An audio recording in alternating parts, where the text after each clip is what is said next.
let's get into it. Welcome to another deep dive. This is where we take source material, could be anything really, and just try to pull out the key insights for you. That's the idea. And today our source is quite specific. It's a review by Mary Munoz of the film The Return. Right. She caught it at the Glasgow Film Festival, its UK premiere. GFF, yeah. And the mission here is basically to unpack this review, see the film through her eyes, and pull out what she found most interesting or maybe most telling. And it's timely, too, because the film's directed by Umberto Pasolini. You might know him from Still Life or Nowhere Special. Oh, right. And he was heading for a wider UK cinema release pretty soon after the festival. I think April 11th was mentioned. So this review gives us a first look. Okay, so the film itself, The Return, what's the basic setup according to Munoz? Well, the review paints a familiar picture, setting-wise. It's Ithaca, over 10 years after the Trojan War. A long time. Yeah. Odysseus has been missing all that time. Everyone thinks he's dead. And his kingdom's basically overrun. You've got all these suitors trying to pressure Penelope, his wife, into marrying one of them, take the throne, the wealth. Standard epic problem. Exactly. And Telemachus, the son, he's in danger too. Then bam, Odysseus washes up on shore, battered but back. Okay, so the core story is there, the return of Odysseus. But the review seems pretty quick to say what kind of film this is. It's not your typical swords and sandals thing. No, definitely not. Munoz makes that clear straight away. She says, don't expect any gods or mythical creatures. Oh, interesting. And she also warns that if you're looking for loads of daring hand-to-hand combat, you're probably going to be disappointed. Wow. Okay. So no gods, no monsters, not much fighting. That really shifts the focus for an Odysseus story, doesn't it? It does. So what is it then? According to her, what's the vibe? She calls it a decidedly visceral human experience, much more grounded. Human experience, yeah, okay. Yeah, she uses words like subdued, wordy, suggesting lots of dialogue. And really, a character-driven drama. She even mentions there's almost a dreariness about it. Dreariness. That's a strong word for Homer. Yeah, but she links it to Odysseus's despair, you see. Yeah. Like, the tone reflects his state of mind after everything he's been through. Right, right. And she compares it. Wasn't there a comparison to, like, BBC drama? That's it. A classic BBC Sunday night drama. Huh. What does that comparison tell you then? What kind of feel does that suggest? Well, I think it points towards maybe a slower pace. More focus on, like, the internal stuff, the dialogue, relationships. Less spectacle, more psychology. Exactly. More intimate, maybe a bit melancholic, which fits with that dreariness she mentioned. Okay, that paints a clearer picture. Now, the review seems to really focus on one particular element. Ralph Fiennes as Odysseus. Oh, absolutely. He seems to be the anchor of her whole take on the film. Right. His performance gets a lot of attention. Physically, she notes he's extremely ripped and sun-kissed. And apparently, the camera gazes lovingly over his body, showing off every wound and scar. His eyes are even described as luminous as the sea. Wow, quite the description. Yeah, she even throws in a little aside comparing his look here to his role as a cardinal in Conclave. Okay, so visually striking, but what about the actual character portrayal? Beyond the sun-kissed physique. Well, that's where it gets really interesting. She feels Fiennes portrays Odysseus as profoundly traumatized by his experiences. Traumatized. Yeah, like he's disillusioned by war, still capable, sure, but deeply changed, scarred on the inside too. Munoz suggests the film is almost like an exploration of what she calls it, Odysseus PTSD. Odysseus PTSD. Wow. That's a really modern lens on such an ancient character. It is. She sort of throws it out there like, could you even diagnose that back then? But it frames his return not as heroic triumph, but as recovery, maybe. That makes sense with the subdued and dreary descriptions, too. It's all about his internal state. Precisely. And she highlights one scene in particular involving Fiennes that she thought was truly magnificent. Oh, yeah. Which one? The famous scene where he restrings Odysseus's great bow. Ah, the ultimate test.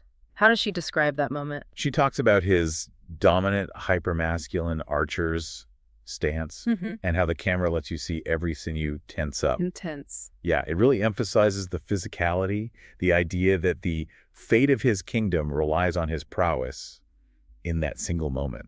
It sounds like the dramatic high point for Fiennes' character. And the review actually says his character has the most to do. It does, yeah. Which is great for Fiennes, obviously, but it does make you wonder. If he has the most to do, what about everyone else? Exactly. That's the flip side. If Fiennes is carrying that much weight, the review suggests the other characters, even key ones, played by big actors, don't fare quite as well. Right, like Juliette Binoche playing Penelope. Huge name.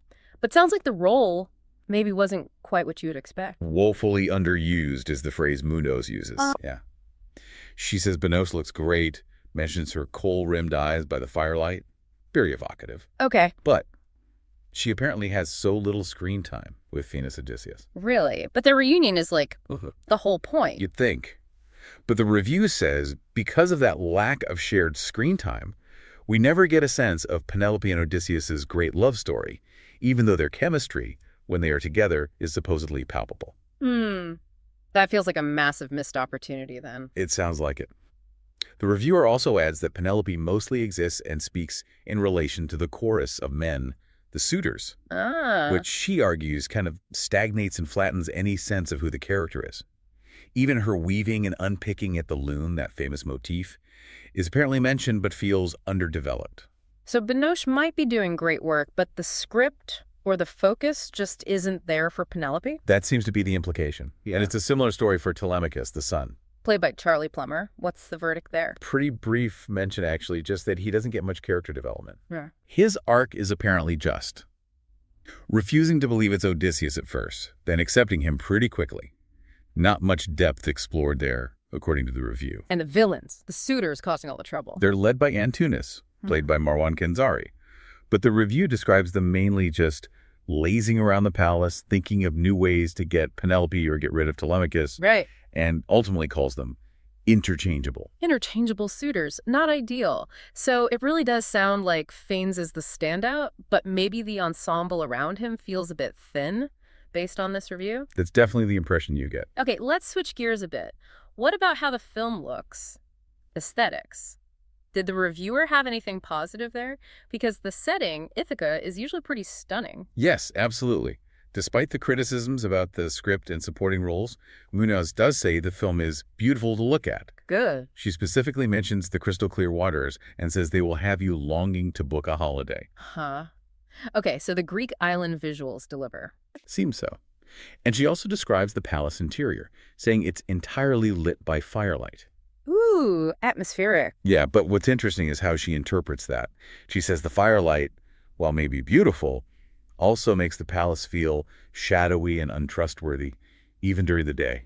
So the visuals reinforce the mood, that kind of unease, maybe linking back to the dreary feel and Odysseus's trauma. Exactly. It sounds like the look of the film really supports that specific, maybe slightly unsettling atmosphere they were going for. Okay, makes sense. So let's pull it all together then. Taking everything into account, Fiennes, the supporting cast, the look, the tone. What's the reviewer's final word? Her overall verdict on The Return. Well, she sums it up by saying the film definitely has two really big names attached to it. Fiennes and Binoche, obviously, plus some gorgeous scenery and one really powerful performance. Meaning Fiennes. Meaning Fiennes, yeah. But I sense a but coming. There's a pretty big but. She follows that up by saying that might be all it has going for it. Wow. That's pretty harsh. It's quite direct, yeah. Yeah. She circles back to that earlier comparison, reinforcing the feeling that it does feel like a television drama that doesn't quite translate to the big screen. Okay. So to sort of recap the review's key takeaways, The Return sounds like it's visually quite nice, maybe even beautiful in parts. It takes a more grounded, character-focused, possibly quite subdued approach to the Odysseus myth. Right. It seems to be massively carried by Ralph Fiennes, giving this really powerful central performance, possibly exploring Odysseus through a lens of trauma, like PTSD. That seems key. But on the downside, the supporting characters, including major ones like Penelope and Telemachus, might feel underdeveloped or underused, and the overall package might feel a bit small scale, more suited for TV than a big cinematic experience. That really captures the essence of Mary Munoz's critique, I think. Strengths in performance and visuals, but maybe weaknesses in script depth and overall scope. Which leaves us with a final thought for you, the listener, to maybe chew on.